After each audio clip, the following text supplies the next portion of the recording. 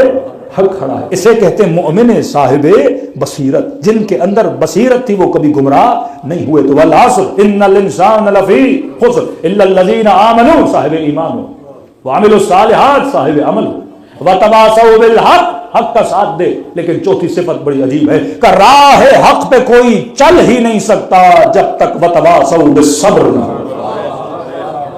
صبر کی منزل چاہیے حق کے دامن کو تھامنے کے لیے. صبر علی ہونا چاہیے, صبر زہرا ہونا چاہیے, صبر حسین ابن علی ہونا چاہیے کہ جوان بیٹے کے سینے میں تیر لگے حسین صبر کرے, علی اصغر کے گلے میں تیر لگے حسین صبر کرے.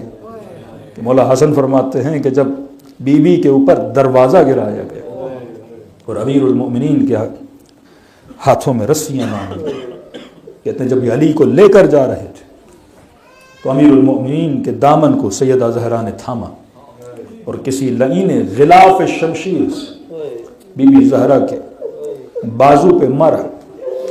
جب مارا تو فضا کہتی ہیں جب دیکھا نا سیدہ نے کہ علی کو لے کر جا رہے ہیں اور ہاتھوں میں رسیاں تھیں, کہتے ہیں اسی زخمی حالت میں سیدہ نے اپنے ہاتھوں کو اٹھایا.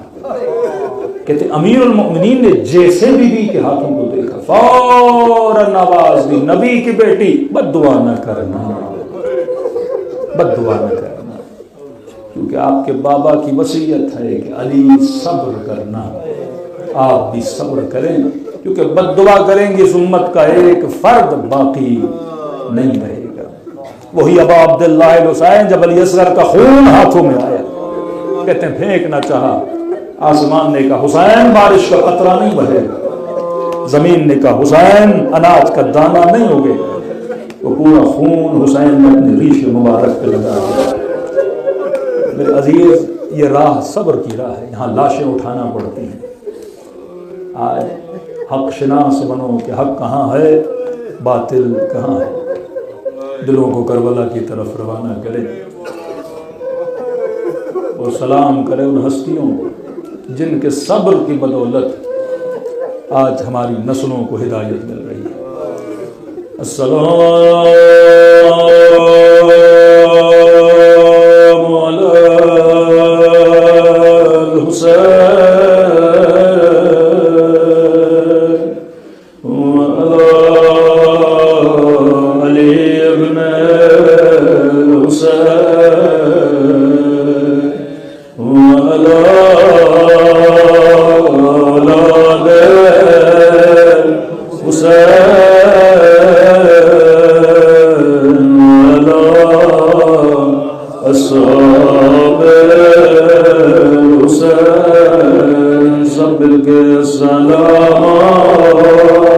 علی الحسین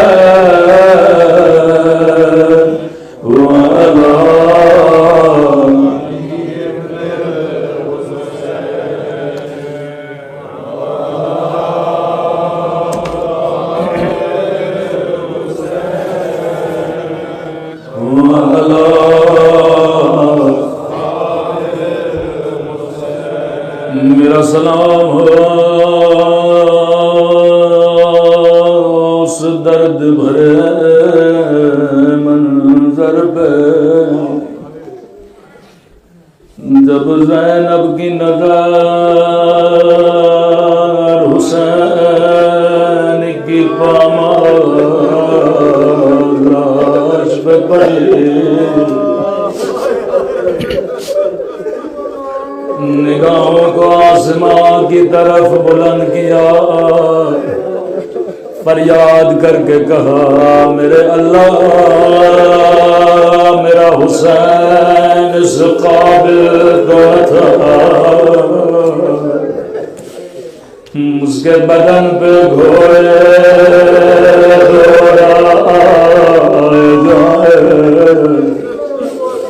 نما زہرائے چکیاں بیس بیس کے پاس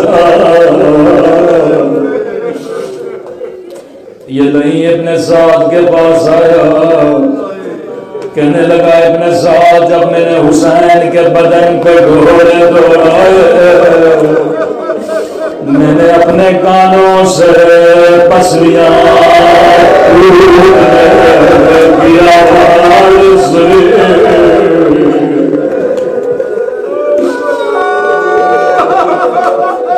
عزیزو، شہداء میں کئی شہیدوں کی پسلیاں ٹوٹی ہیں، کچھ پسلیاں مدینے میں توڑی گئی،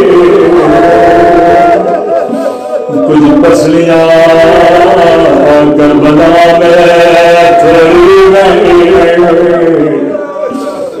لیکن کربلا کا ایک شہید ہے جس کی شفاعت جناب زہرا سے مانگی جاتی ہے۔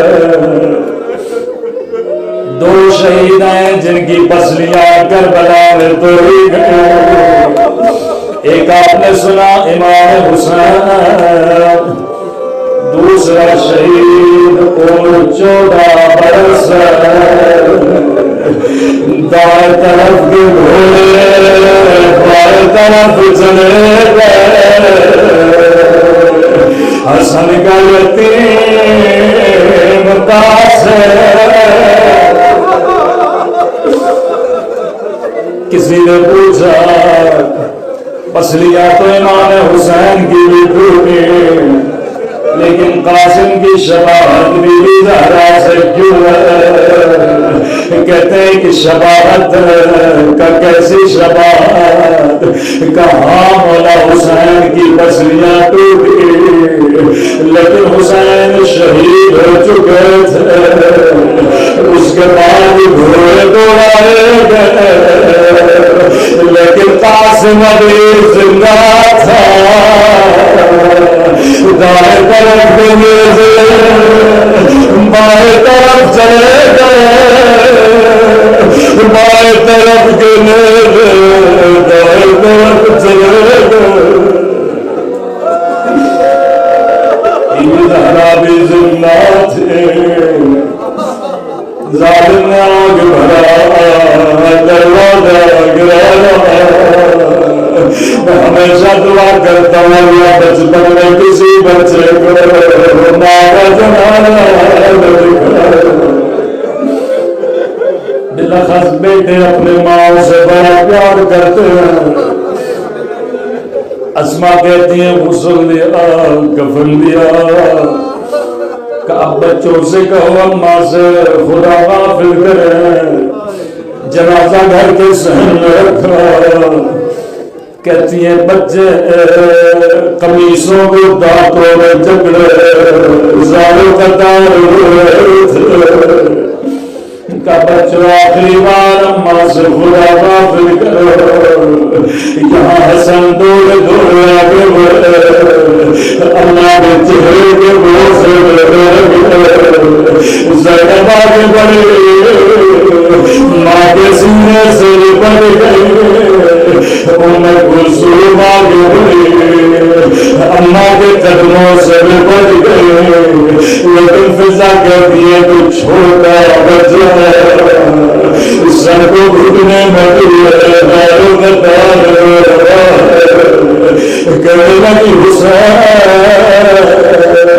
کیا ماں سے خدا حافظ نہیں کرو گے؟ روڈر کہنے لگے اماں پھر جب تک اماں نہیں بلائیں گے میں حسین نہیں جاؤں گا۔ علامہ مجلسی کہتے ہیں اتنا کہنا تھا، ایک مرتبہ بندے قسم سے زخمی بازو تھے، آواز یاد میرے حسین، آجا میرے کربلا والے حسین، آجا میرے دین دل کے پیاس حسین، بچے دورے دورے ماں سے بڑھ گئے،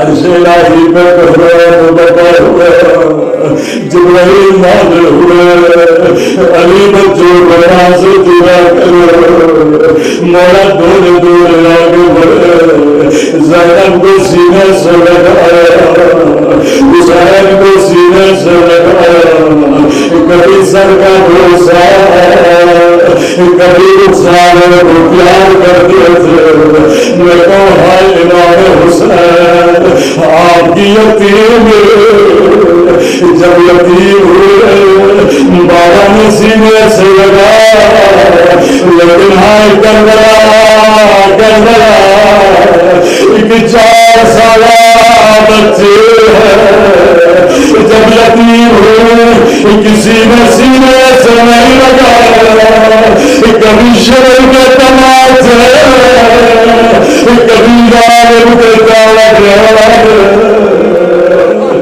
ماتم حسین